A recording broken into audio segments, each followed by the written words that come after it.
How long does it take to rebuild the PS4 database? Hello, fellow gamers. In this video, we are going to discuss how long it takes to rebuild the PS4 database. This is an essential maintenance procedure that can resolve system glitches and improve the overall performance of your console.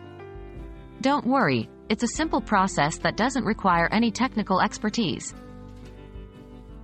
What is rebuilding the PS4 database? Rebuilding the PS4 database involves the PlayStation 4 system scanning the drive and creating a new database of all content. This process is similar to defragmenting a PC. It can resolve issues like slowdowns, gameplay lagging, and even system errors. How to rebuild the PS4 database? The process of rebuilding the PS4 database is fairly straightforward. Here are the steps. 1.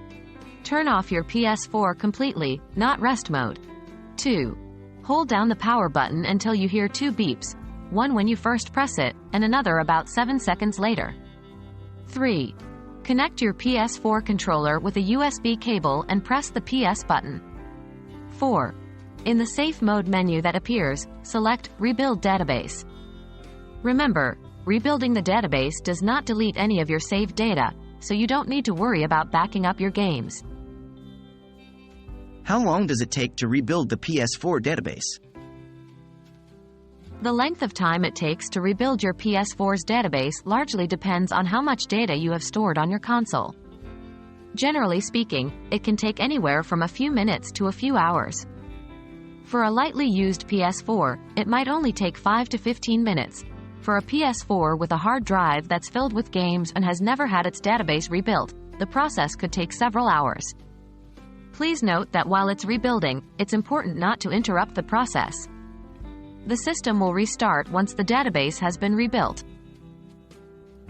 We hope this video guide helped you understand how long it takes to rebuild your PS4 database. Remember, this process is a great way to keep your console running smoothly and efficiently. So, if you haven't done it in a while, maybe it's time to give your PS4 some love. Until next time, happy gaming!